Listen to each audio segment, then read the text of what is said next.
وأشهد أن محمدا عبده ورسوله أما بعد. قال الله تعالى في القرآن الكريم: أعوذ بالله من الشيطان الرجيم. بسم الله الرحمن الرحيم.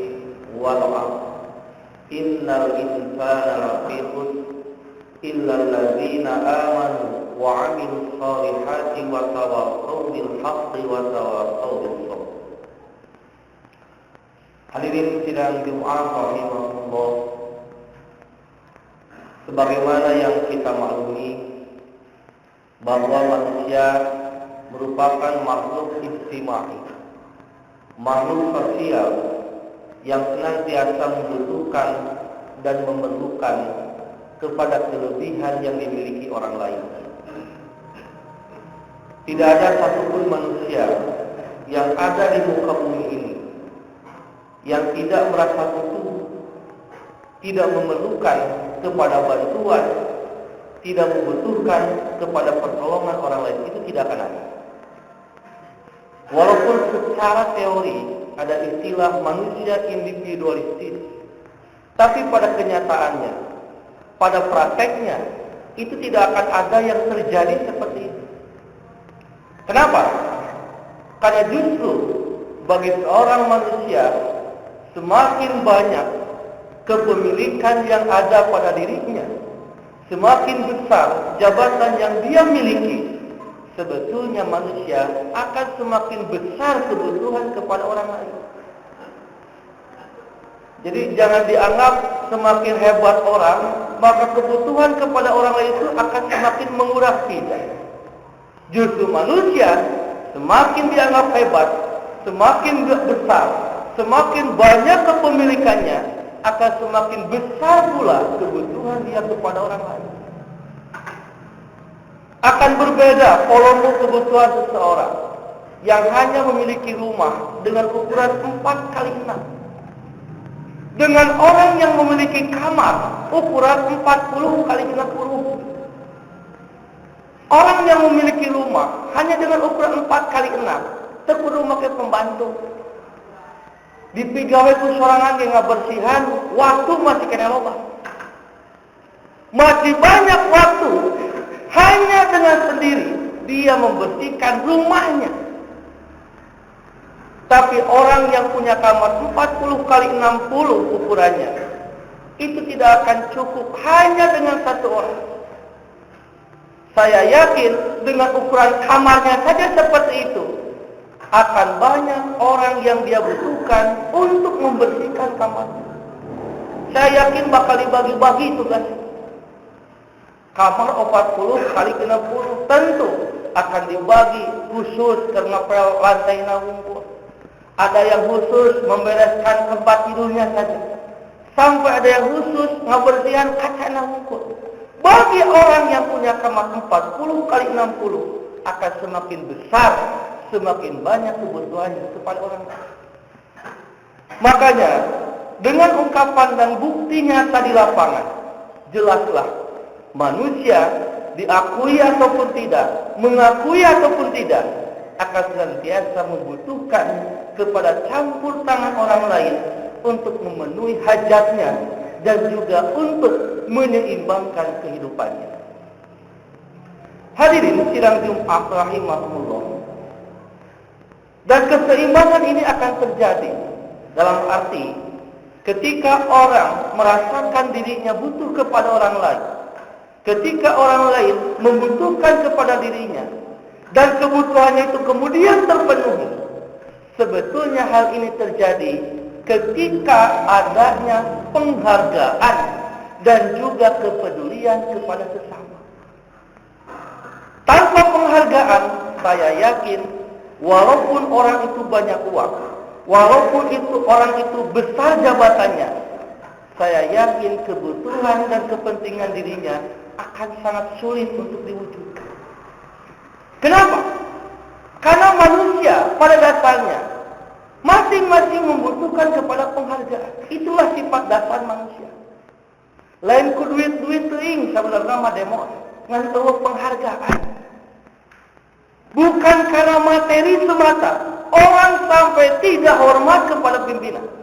Sebetulnya karena tidak ada penghargaan.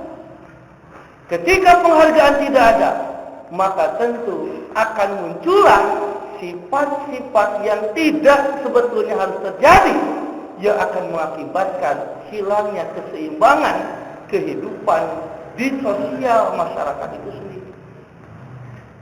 Nepikeun ka muncul bangsa, muncul copet, itu diantaranya karena keseimbangan itu tidak ada. Kenapa? Tidak ada penghargaan.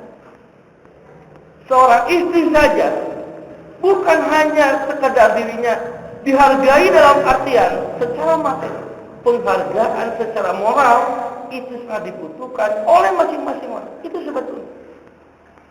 Sampai tingkat seorang anak pun sebetulnya itu yang dibutuhkan. Hayang dihargaan ku kolot, siga kolot hayang dihargaan ku budak, sakitu masalah sebetulnya.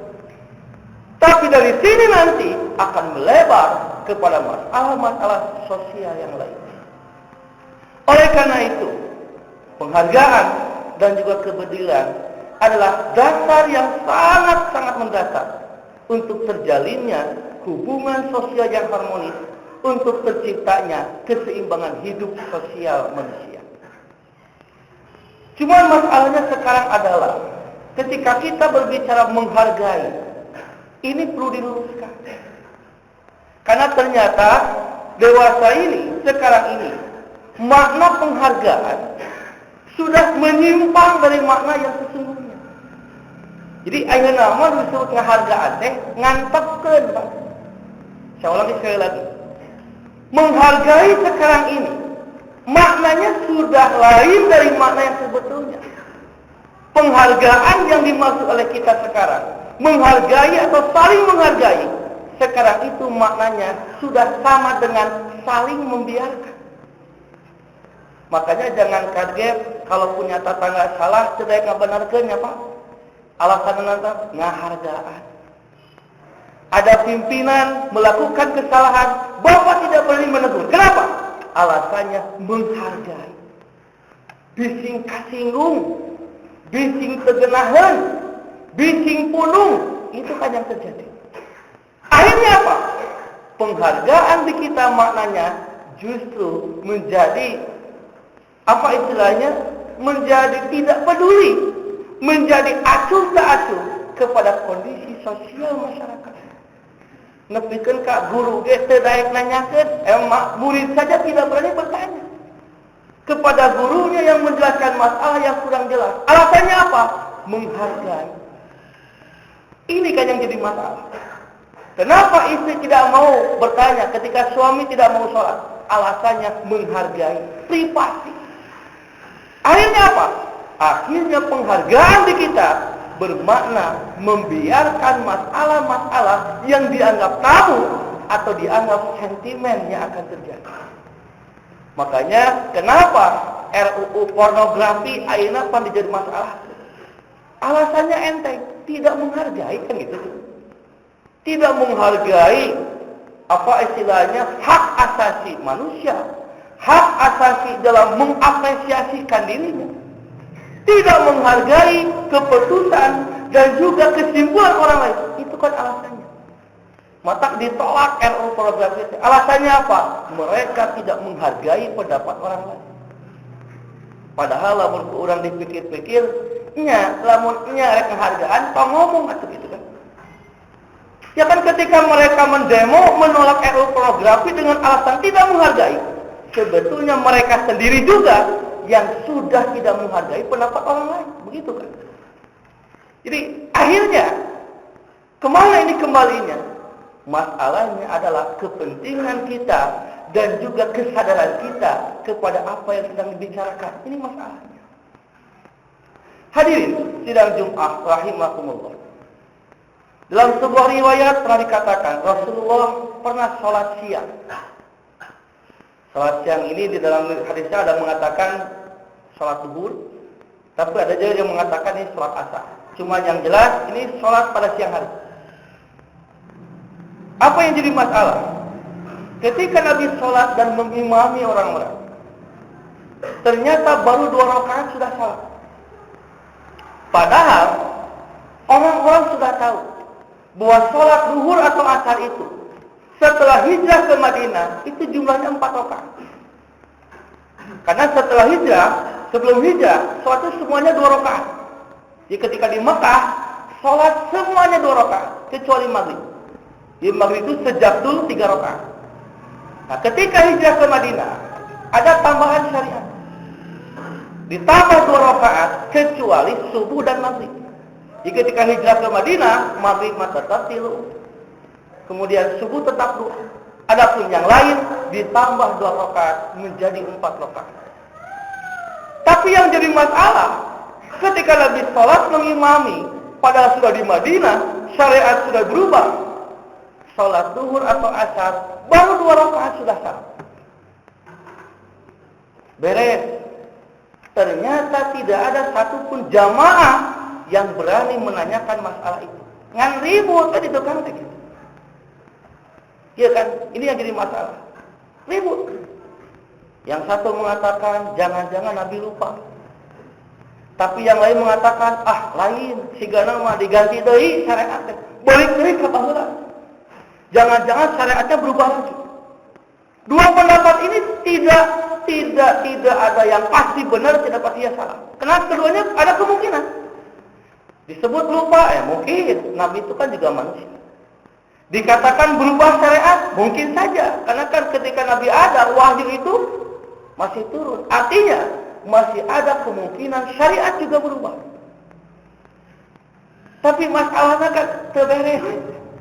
Itu ternyata Pak jadi dalil ya, bahwa khilafiyah itu bukan untuk dibiarkan. Betul, perbedaan di kalangan masyarakat itu tidak akan bisa dihalangi untuk terjadi, pasti akan terjadi. Tapi masalahnya, perbedaan bukan untuk dibiarkan, tapi untuk diselesaikan. Nah, makanya hadis-hadis palsu ini sering dijadikan alasan, dijadikan peluru untuk membiarkan perbedaan terjadi, yang akibatnya nanti akan menjadi bom-bom waktu yang meledak. Ikhtilafu ummati rahmatun. Itu kan yang selalu dipakai dalil. Perbedaan di kalangan umatku rahmat. Akhirnya apa? Orang tidak mau bertanya kalau ada yang berbeda. Orang tidak mau diskusi. Kenapa? Karena rahmat. Padahal ini akan menjadi laknat kalau tidak segera dibereskan. Seperti kasus ini. Padahal Abu Bakar ada waktu itu. Umar juga ada. Tapi ternyata ada seorang yang memberanikan diri untuk mengkonfirmasi kepada Nabi. Namanya Dzulyaden. Orang yang memiliki 2 tangan. Nah, barangkali kalau ada ungkapan ini tongkat gambar, jadi zaman Nabi mah leungeunna leuwih ti 2, bukan. Tapi sahabat ini maksudnya tangannya itu berbeda dengan yang normal, yang lain. Maka disebut Dzulyaden. Dia datang kepada Rasulullah konfirmasi. Tak iya Pak. Jadi ternyata penghargaan murid kepada seorang guru tidak berarti harus membiarkan masalah yang tidak jelas. Datang kepada Nabi, konfirmasi dengan pertanyaan yang sangat ringkas, tapi begitu jelas dan tegas yang dimaksud. Apa? Ya Rasulullah, anasita amkusiratis sholat. Apakah barusan Anda ketika sholat itu lupa? Atau Anda itu sudah dikosong sholatnya? Ini kan pertanyaan penuh jebakan. Satu saja dijawab, akan ada jawaban yang lain. Kalau Nabi mengatakan, saya lupa. Kalau begitu, sholat tidak dikosong. Dikosong itu diringkas, dari 4 jadi 2. Tapi kalau Nabi mengatakan, sholat dikosong, berarti Nabi tidak lupa. Begitu kan kesimpulannya. Begitu mudah pertanyaannya. Ketika satu dijawab, akan memunculkan jawaban yang lain. Kalau Nabi mengatakan, saya lupa, berarti tidak ada perubahan syariat. Tapi kalau Nabi mengatakan, sholat dikosong, berarti Nabi lupa. Nabi tidak lupa. Tapi ternyata jawaban Rasul di luar perkiraan Dzulyaden. Nabi jawab dengan tegas, lam ansa walam tuksoris sholat. Dzulyaden, saya tidak lupa, sholat juga tidak dikosong. Jadi kesimpulan aku mau apa itu? Pertanyaannya, apakah Anda lupa atau sholat sudah dikosong? Ini kan berarti kalau satu dijawab, ini jawabannya. Kalau ini dijawab, ini jawabannya.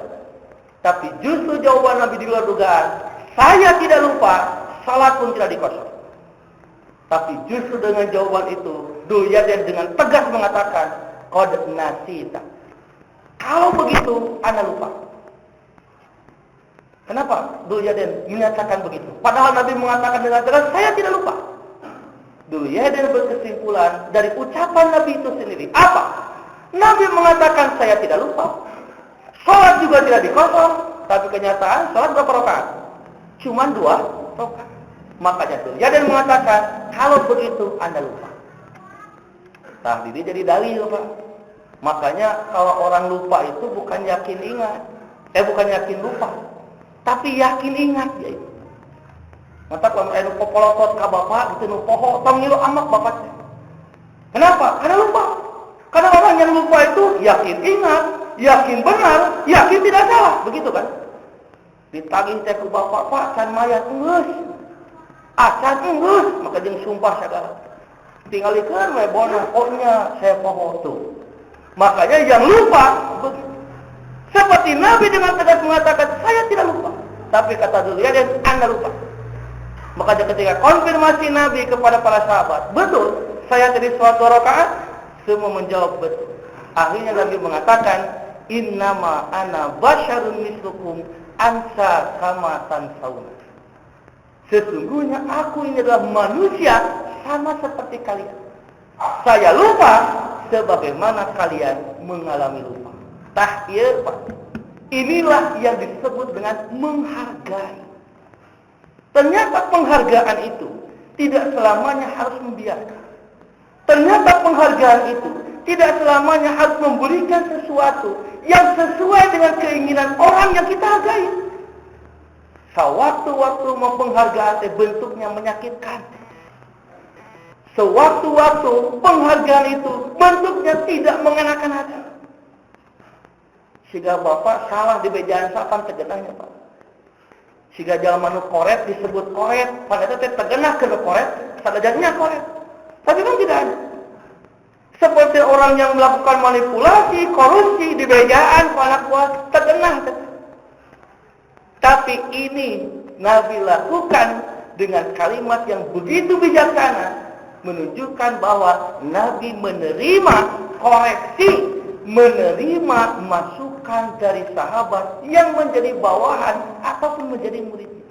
Begitulah Nabi dalam menghargai baik murid kepada guru atau guru kepada murid. Kenapa? Karena nanti ini masalahnya. Kalau tidak dibiarkan, kalau dibiarkan, maka akan hilang keseimbangan dalam tatanan hidup bersosial. Jadi penghargaan sekali lagi bukan berarti membiarkan, tapi saling menghargai adalah peduli kepada kondisi sosial di sekitarnya, sehingga dari kepenghargaan ini munculnya kepedulian untuk apa? Kepedulian untuk memberikan yang terbaik kepada yang kita cintai, ataupun menolak setiap perkara-perkara yang membahayakan dari orang yang kita cintai. Barakallahu.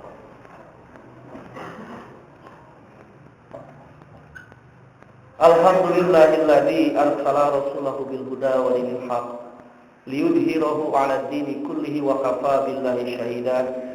Asyhadu an la ilaha illallah wahdahu la syarika lah wa asyhadu anna Muhammadan abduhu wa rasuluhu amma ba'du. Hadirin sidang Jumat rahimakumullah. Dalam khutbah yang pertama tadi berkaitan dengan penghargaan atau saling menghargai sebagai wujud nyata kita dalam menjaga keseimbangan hidup dalam hidup bersosial.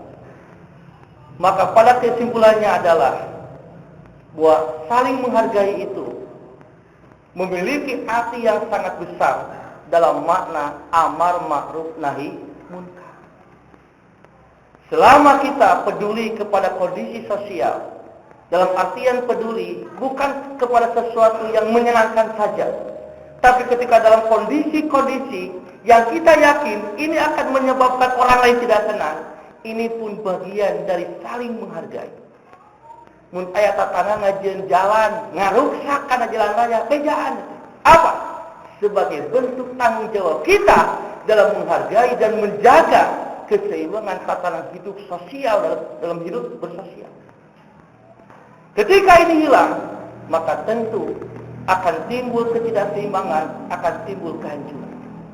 Makanya di dalam surat Al-Asr Allah menyatakan manusia sangat merugi kecuali orang-orang yang beriman, yang beramal soleh, yang diwujudkan iman dan amal solehnya itu tawasau bil haq wa tawasau bis sabr. Dia berani menyatakan salah kepada yang salah dan dia siap untuk menerima setiap kebenaran sebagai wujud dari bentuk amar ma'ruf nahi munkar. Dan nanti dari sinilah sebetulnya akan memunculkan silaturahmi. Akan munculnya, akan nyambungnya kasih sayang seseorang kepada yang lain. Dan ini pula sebetulnya yang dituntut dari silaturahmi. Makanya Pak, sangat besar erat kaitannya silaturahmi dengan amar ma'ruf nahi munkar. Karena kan di kita mana silaturahmi itu semakin jauh dari mana yang sesungguhnya. Sehingga tadi gitu. Sehingga mana menghargai itu jadi silih antek. Silaturahmi juga sama di kita itu. Diartikan hanya saling bersalaman, bertemu, makan-makan. Makanya dibatas silaturahmi di kita masa tahun sekali. Sabada Idul Fitri.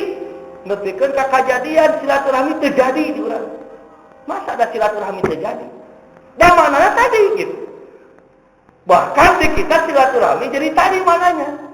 Yaitu harus membuat orang yang kita cintai senang selalu.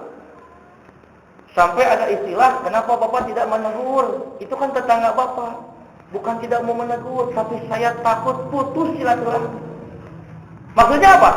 Maksudnya tetangga jadi ambek, tetangga jadi punung, tetangga jadi ngewa. Nah, kita disebutnya kita sebagai pemutus silaturahmi.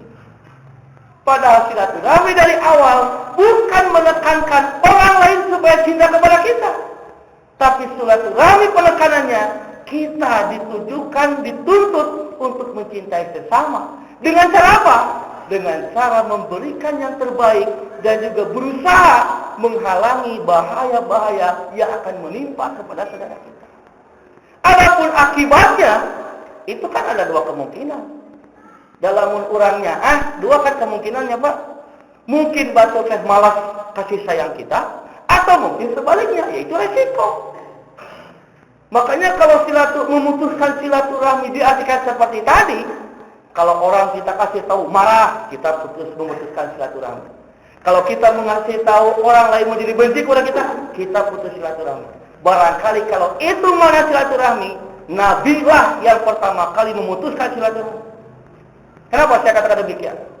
Berapa banyak orang yang sakit hati oleh Rasulullah?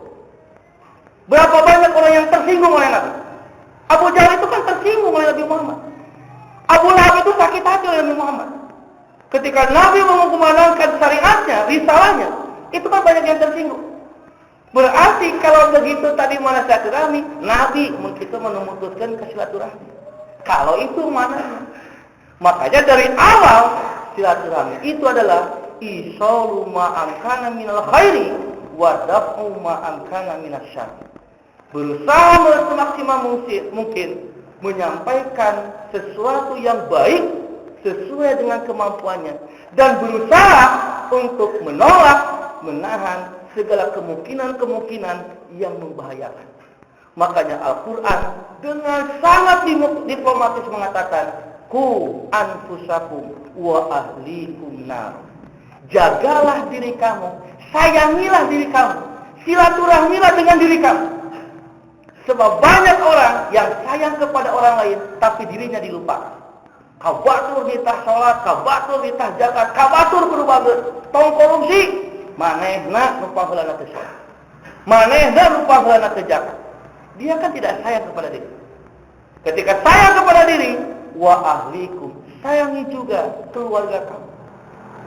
Jadi kalau lihat saudara kita tidak sholat, ingat, kalau betul silaturahmi, kasih tahu.